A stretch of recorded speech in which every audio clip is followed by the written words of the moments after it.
Morning once again. Warm good morning to all of you, everyone. You might be seeing a very new face, right? You all are class 12 students. You have come up with a lot of energy because it is your first biology video, right? Yes. So today it's a very fantastic day, I think, because you haven't seen me, even I haven't seen you, but we are in a great conversation, right? So the first meeting will be more enthusiastic when we meet each other, but till then we can't stop studying because you have to appear your board exams, right? So what we will be studying today is very interesting, and it is the chapter which you are awaiting from since very long time. हाँ, आप लोग हर बच्चे सबसे interest लेते हैं जिस chapter में, उसी चैप्टर के बारे में बात कर रहा हूँ, उसी चैप्टर को शुरू करेंगे. एंड प्लीज थैंक एनसीईआरटी को थैंक करना, क्योंकि आपका बायोलॉजी शुरुआत में ही आप जो चैप्टर को वेट कर रहे हो वो चैप्टर अभी शुरुआत होगा. And that chapter is nothing but what? Reproduction in living organisms, right? Reproduction in living organisms, right? You might have read from your very junior classes about this, but still let's make a revision, and after that we'll enter into the main topics, right? So what is actually reproduction? Reproduction, जहाँ पर भी production हो रहा है उसको हम लोग क्या बोलेंगे? रिप्रोडक्शन. अगर कोई भी चीज फिर से रिपीटेशन हो रहा है तब हम उसको क्या बोलते हैं? रिप्रोडक्शन बोलेंगे, right? Reproduction of what? Of non living organism के बारे में बात कर रहे हैं? No, we are talking about living organism. So what is actually reproduction?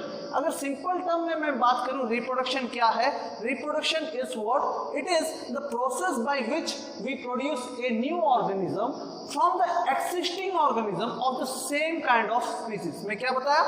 New organism, producing of new organism. जब एक नया ऑर्गेनिज्म प्रोड्यूस होता है, whenever there is new organism, whenever new organism is produced, from where? From the existing organism of same kind of species. Existing organism of same kind of species. Species भी same होना है. Then what we will call it as? We will call it as reproduction. जब एक नया organism पैदा होता है, कहाँ से? From the existing organism, and it's of same species, then we will call it as reproduction. Same species मतलब क्या है? कुत्ता को ही पैदा करेगा, ह्यूमन बीइंग को ही पैदा करेगा. A human being can't give birth to a elephant, and an elephant can't give birth to a human being, right? So this is what is reproduction. Now why reproduction is necessary? इसका importance क्या है? Is it necessary for living? It is not at all means necessary for living. Why is it not necessary for living? Because अगर there are many human couples, those who can't reproduce. There are many animals who are those who are unable to reproduce. But are they not living? They are still living. So reproduction can't be considered as the defining property. Reproduction is what? Not the defining property. Not defining property of what? Living organism. But what? When it is not the defining property of living organism, but so still why it has such a very great importance? It really has such importance because it is highly necessary for maintaining the perpetuation, you can say as the to maintain the race of life. You can call it as the race of life. अगर सोचो, if there wouldn't have been the process of reproduction, अगर reproduction process नहीं होता, just imagine what would have been the condition of the world, right? क्यों? क्योंकि देखो, अगर human beings, अगर आपके parents नहीं होते, आपके परदादे जो ग्रैंडफादर या ग्रैंडमदर है वो नहीं होते, तो आपके मम्मी पापा होते क्या? नहीं. अगर मम्मी पापा नहीं होते तो आप होते क्या? अगर रिप्रोडक्शन प्रोसेस नहीं होता, आफ्टर 100 years अगर आप लोग अभी पढ़ रहे हो, आप लोग का भी मैरिज होगा, आप लोग का भी बेबीज होगा, अगर रिप्रोडक्शन प्रोसेस नहीं होता तो क्या होता? लाइफ पूरा खत्म हो जाता. There won't be any human being after 100 years. There won't be any animals after 100 years. Life का पूरा एंड हो जाता, right? So it plays a very vital role for maintaining the life race. Right. और एक चीज मैं आप लोग को बताया था कि इवोल्यूशन में भी बहुत काम करता है। इवोल्यूशन क्या है? What is evolution? Variation. The main property, the main role of evolution is variation. और वेरिएशन कहाँ से आएगा? जब रिप्रोडक्शन प्रोसेस होगा तभी तो ऑर्गेनिज्म में वेरिएशन दिखता है, right. Now this organism, this complete reproduction is divided into how many parts बेटा? It is divided into 2 parts. What are they? Asexual reproduction and sexual reproduction, right. इसके बारे में मैं आप लोग को आगे पढ़ाता हूँ। Let's see what NCERT says about reproduction in organism. देखो, सबसे पहले 2 काइंड्स ऑफ रिप्रोडक्शन पढ़ने के पहले हम लोग लाइफ स्पैन क्या है पहले समझ लेते हैं। देखो, हर ऑर्गेनिज्म जब से वो पैदा हुआ है जब तक वो जिंदा रहेगा, the time duration between birth to death, that is your life span. ठीक है, the period of birth to natural death of an organism is called as life span. No individual is immortal, ये तो हर किसी को मालूम है। कोई भी ऐसा लिविंग ऑर्गेनिज्म नहीं है जो कि जिंदा रहेगा हर दिन के लिए। वो क्या बिना मरे रह सकता है? हर ऑर्गेनिज्म पैदा होते हैं तो डेथ इज इनविटेबल, डेथ होना कंपलसरी है। बट एक्सेप्ट यूनिसेलुलर ऑर्गेनिज्म, ये लाइन बड़ा कंफ्यूजिंग लाइन बता दिया। अच्छा, यूनिसेलुलर ऑर्गेनिज्म में डेथ नहीं होता है बोल के क्यों बताया? इसलिए बताया बेटा, देखो यूनिसेलुलर ऑर्गेनिज्म में क्या होता है, नॉर्मली जो भी एक ऑर्गेनिज्म है वो अपना बॉडी पार्ट को डिवाइड कर देता है इनटू 2। वो एक ही बॉडी पार्ट ब्रेक होता है 2 पार्ट्स में, जो जिसको हम लोग बायोलॉजिकल वर्ड में क्या बोलते हैं? फिशन बोलते हैं, right. Because it continues its life in progeny by fission. Progeny मतलब देखो, प्रोजेनी हो गया, यंग वन हो गया, ऑफस्प्रिंग हो गया, ये सब एक ही सिनोनिम है, एक ही वर्ड है। प्रोजेनी, यंग वंस, ऑफस्प्रिंग, ये सब एक ही मीनिंग है। तो क्या होता है, एक ऑर्गेनिज्म, एक यूनिसेलुलर ऑर्गेनिज्म क्या होता है, वो ब्रेक होके वो 2 नया ऑर्गेनिज्म बना देता है, इसीलिए उसको इमॉर्टल कहा जाता है, राइट। नाउ नेक्स्ट, एक ऑर्गेनिज्म को सबसे ज्यादा क्या चाहिए? क्या चाहिए बेटा? एक ऑर्गेनिज्म को जिंदा रहने के लिए उसको क्या चाहिए? उसको 2 ही चीज बहुत अच्छी तरह से चाहिए। एक है क्या है? Successful feeding and the next is successful breeding. अगर फीडिंग अच्छा से हुआ, वो इंसान अच्छे से रहेगा, वो चाहे इंसान हो या कोई ऑर्गेनिज्म हो, मस्त से रहेगा।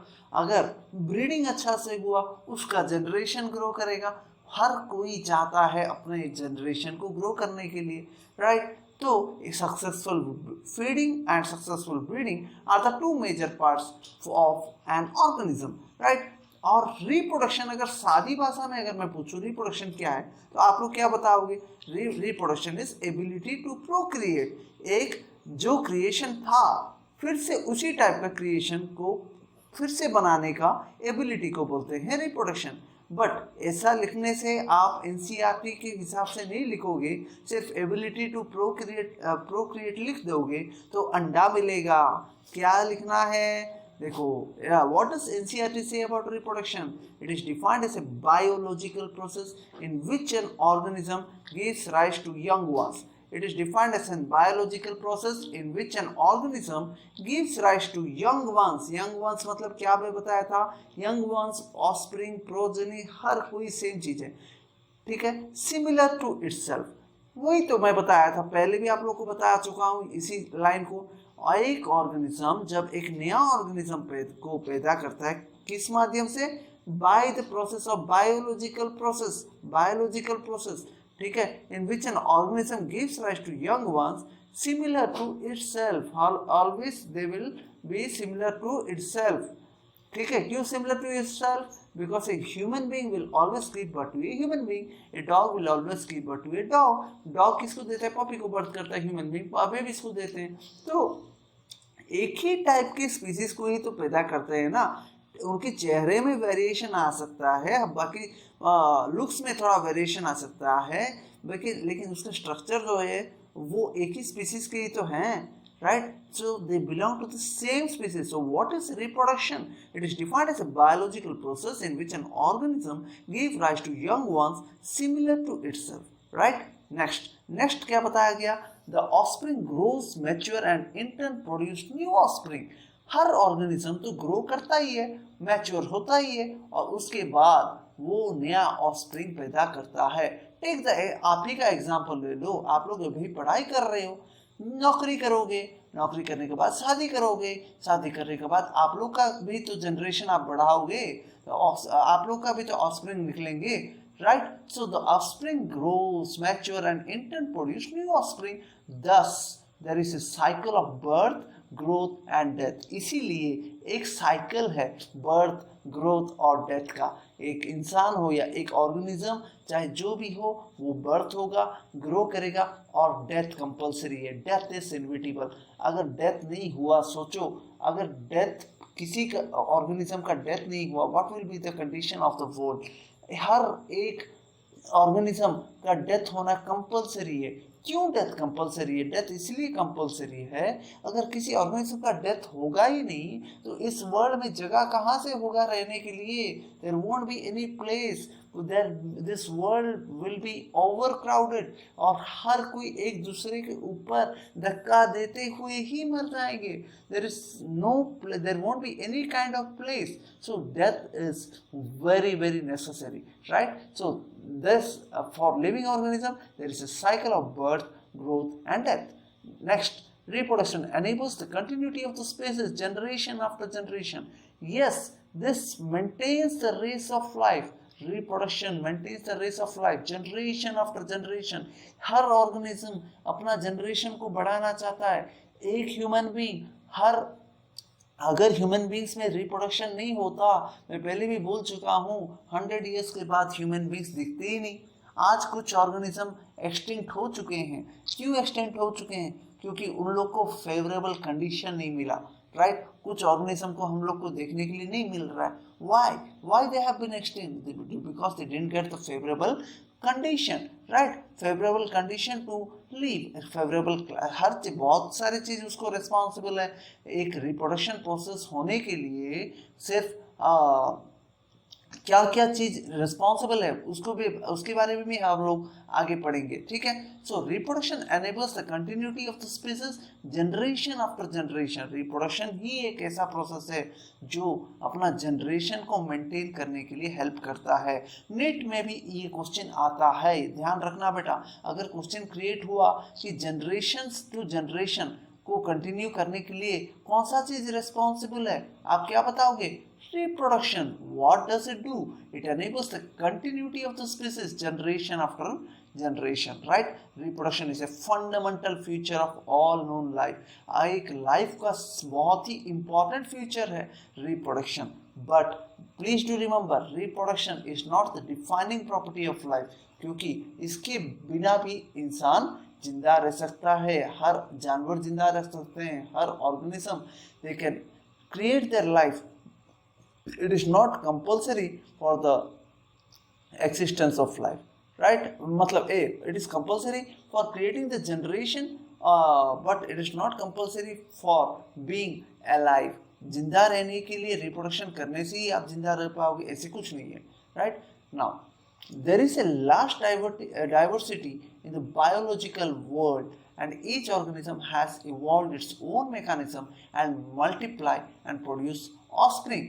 हर ऑर्गेनिज्म इस जो वर्ल्ड है, this beautiful world, such exclusive world, इसमें आप लोग कितनी टाइप का डाइवर्सिटी, मतलब बहुत सारे वैरायटीज ऑफ ऑर्गेनिज्म आपको देखने के लिए मिलेगा। और इस बहुत सारे डाइवर्सिटी में इतनी सारे organism, there is a large diversity in the biological world and each organism has evolved its own mechanism to multiply and produce offspring. और हर organism, जितने भी इस वर्ल्ड में जितने भी organism है, हर कोई अपना अपना तरीका से रिप्रोडक्शन करते हैं और अपना अपना mechanism उनका बॉडी में है जिसके माध्यम से वो रिप्रोडक्शन करते हैं। रिप्रोडक्शन के लिए कोई और किसी दूसरे चीज का वो निर्भर नहीं करते हैं, हर उनका बॉडी में एक एक organism has evolve its own mechanism, खुद का मैकेनिज्म के माध्यम से वो अपना जनरेशन को मल्टीप्लाई करते हैं और ऑफस्प्रिंग या फिर बोल सकते हैं ऑफस्प्रिंग को पैदा करते हैं, राइट। तो ये रिप्रोडक्शन प्रोसेस के लिए क्या क्या रिस्पॉन्सिबल है अब मैं बताता हूँ। देखो क्वेश्चन आ गया, the organism's habitat, its internal physiology and several other factors are collectively responsible for how it reproduces. क्या क्या रिस्पॉन्सिबल है उसका, कौन सा हैबिटेट में रहता है, which kind of place does it live, क्या वो ऑर्गेनिज्म एक टेरिस्ट्रियल ऑर्गेनिज्म है या वो मैराइन ऑर्गेनिज्म है, वो किस तरह का हैबिटेट को वो सुटेबल करता है, उसके ऊपर रिप्रोडक्शन प्रोसेस निर्धारित है। किस तरह उसकी बॉडी के अंदर इंटरनल फिजियोलॉजी हो रहा है, किस तरह की क्लाइमेटिक कंडीशन है, हाँ, ये सब चीज रेस्पॉन्सिबल है एक ऑर्गेनिज्म का रिप्रोडक्शन के लिए। एक ऑर्गेनिज्म का रिप्रोडक्शन के लिए क्या क्या रेस्पॉन्सिबल है, very very important, the organism's habitat, its internal physiology and several other factors are collectively responsible for how it reproduces, right. Now आप लोग अभी एक चीज, ये जो स्लाइड में देख रहे हो, this is very important, there are, आप एक चीज आपके दिमाग में मतलब पूरा घुसा के रखना है कि कि एक एनिमल या फिर एक ह्यूमन बीइंग या फिर कोई भी ऑर्गेनिज्म को आप ये नहीं कह सकते हो कि उसका साइज अगर सेम है, सोचो दो ऑर्गेनिज्म का साइज सेम है, वो मरेगा भी सेम टाइम में, क्या ऐसा होता है क्या? क्या हम ये बोल सकते हैं there is no time, we can never tell when death can happen to anyone, right? But कुछ approximate lifespan है, right? Normally कितने दिन एक ह्यूमन बीइंग कितना साल तक जिंदा रहेगा, उसका एक अप्रोक्सीमेट मतलब लाइफ स्पैन का हम लोग को आइडिया है, ठीक है। तो देखते हैं, ये बहुत ही इंपॉर्टेंट है, इसको याद रखना है बेटा। एक एलिफेंट का अप्रोक्सीमेट लाइफ स्पैन कितना होता है, 60 to 70 ईयर्स। उस तरह रोज का कितना होता है, 100 ईयर्स, राइट। उस तरह बहुत सारे स्लाइड बनाए, वो सब आप लोग देख लेना बाद में, ठीक है। ये स्लाइड्स को आप लोग देख लेना, और ये जो उसका जो अप्रोक्सीमेट ईयर्स है वो सब आपको याद रखना है। जैसे कि घोड़ा का 30 ईयर्स है, ठीक है, एक क्रो का कितना है, 15 ईयर्स है, ये सब आपको याद रखना है। चाहे वो प्लांट हो या चाहे वो एनिमल हो, कोई भी ऑर्गेनिज्म हो, उसका लाइफ स्पैन कितना है आप लोग को याद रखना पड़ेगा बेटा, ठीक है। The continuity of life on earth is achieved by the process of reproduction. अगर लाइफ कंटिन्यू कर रहा है, अगर if there is existence of life, perpetuation of life, so what is the main thing? It is only due to reproduction, right? Now, what are the types of reproduction? There are two kinds of reproduction बेटा, asexual reproduction and sexual reproduction। अब आ गया मैं जो पूछ रहा था, आप लोगों को बता रहा था उस समय, asexual reproduction और sexual reproduction है are the two kinds of reproduction। पहले भी हम लोग पढ़ चुके हैं जूनियर क्लासेस में। What is asexual reproduction? Reproduction जब होता है, रिप्रोडक्शन प्रोसेस जब होता है without the involvement of gametes. अच्छा भाई, गैमेट्स क्या होता है? गैमेट्स क्या है? जो सेक्स, हर ऑर्गेनिज्म में सेक्सल्स होता है, जो सेक्सल्स के विदाउट द इन्वॉल्वमेंट, सेक्सल के सहायता के बिना से जब कोई ऑर्गेनिज्म एक नया ऑर्गेनिज्म को प्रोड्यूस करता है, तब हम उसको क्या बोलेंगे? Asexual reproduction. It is the reproduction by single parent, uniparental है। और यूनिपेरेंटल क्यों बताया गया इसको? क्योंकि इसमें गैमेट का, without the formation of gametes का इन्वॉल्वमेंट नहीं है। लेकिन सेक्सुअल रिप्रोडक्शन क्या है? बिल्कुल ऑपोजिट है, इसमें गैमेट का इन्वॉल्वमेंट बहुत जरूरी है। कौन सा गैमेट? एक मेल गैमेट और एक फीमेल गैमेट। इसके बारे में तो पढ़ाना ज़्यादा ज़रूरत नहीं है, क्योंकि आप लोग को बहुत अच्छा आइडिया होगा ये सब, है कि नहीं, right. It is the reproduction in which two parents of opposite sexes involved in the formation and fusion of gametes, right? Sexual reproduction को हम किसको बोलते हैं बेटा? जब दो parents, that is a male और one is your female, ये जब दो parent का involvement होता है, ये दो parent का involvement से जब इनके अंदर जब फ्यूजन होता है तब क्या बनता है, एक जाइगोट बनता है। दो सेक्सेस जब फ्यूज करता है तब क्या होता है, जाइगोट बनता है, जिसको हम लोग फर्टिलाइजेशन प्रोसेस बोलते हैं। तो ये जो प्रोसेस जहाँ पर दो गैमेट्स के इन्वॉल्वमेंट से एक नया ऑर्गेनिज्म प्रोड्यूस होता है, उसको हम लोग क्या बोलते हैं, सेक्सुअल रिप्रोडक्शन। क्लियर। नेक्स्ट देखो एसेक्सुअल रिप्रोडक्शन के बारे में थोड़ा डिटेली पढ़ते हैं। देखो the offspring developed by asexual reproduction are exact copy of their parents। यहाँ पर टी मिस हो गया है, प्लीज माफ करना, टी को आप लोग जोड़ लेना बेटा। the offspring developed by asexual reproduction are exact copy of their parents। Exact होगा ही ना, क्यों एग्जैक्ट नहीं होगा बोलो। देखो एक ही पेरेंट है, यूनिपेरेंटल, एसेक्सुअल रिप्रोडक्शन में पता है यूनिपेरेंटल है। अगर यूनिपेरेंटल है उसमें दूसरा और कोई ऑर्गेनिज्म का जेनेटिक फैक्टर आएगा क्या, नहीं आएगा ना। They are genetically identical. Genetically क्यों आइडेंटिकल है, इसलिए आइडेंटिकल है क्योंकि उसमें दे आर यूनिपेरेंटल। उसमें कोई सेक्स सेल्स में क्या रहता है बेटा, सेक्स सेल्स में जेनेटिक फैक्टर्स रहता है। जब दो different kind of sex cells मिलते हैं तो दो different kind of genetic factors आएगा, लेकिन और उसमें वेरिएशन दिखाई देगा। लेकिन जब एक ही पेरेंट होगा, एक ही पेरेंट जब नया ऑर्गेनिज्म को प्रोड्यूस कर रहा है तो उसी का जीन ही आएगा ना। Therefore they are completely similar to each other, they look completely identical, completely genetically identical। genetically identical, identical का दूसरा वर्ड, बायोलॉजिकल वर्ड क्या है, क्लोन्स। क्लोन्स मतलब क्या है, पूरा एग्जैक्ट कॉपी दिखते हैं, पेरेंट का पूरा सिमिलर स्ट्रक्चर और फिगर लेके आते हैं, right. Asexual reproduction is common in unicellular organism. Asexual reproduction unicellular organism में कॉमन है। इसका मतलब ये नहीं बोल सकते कि आप मल्टीसेलुलर ऑर्गेनिज्म में एसेक्सुअल रिप्रोडक्शन नहीं होता है, होता है, बट कॉमन क्या है, common it is commonly seen in asexual in unicellular organism, right? In plants and in animals having simple organization।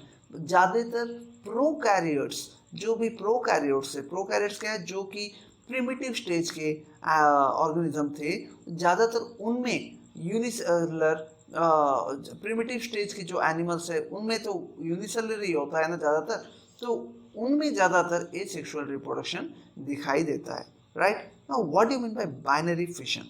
Binary fission क्या होता है, बाइनरी फिशन के बारे में आप लोग पढ़े हो पहले भी, हाँ। देखो the single cell organism of kingdom Monera and Protista reproduced by simple cell division called binary fission। Single cell organism कौन से किंगडम के, मोनेरा और प्रोटिस्टा के, किस तरह रिप्रोड्यूस करते हैं, बाय द बाइनरी फिशन।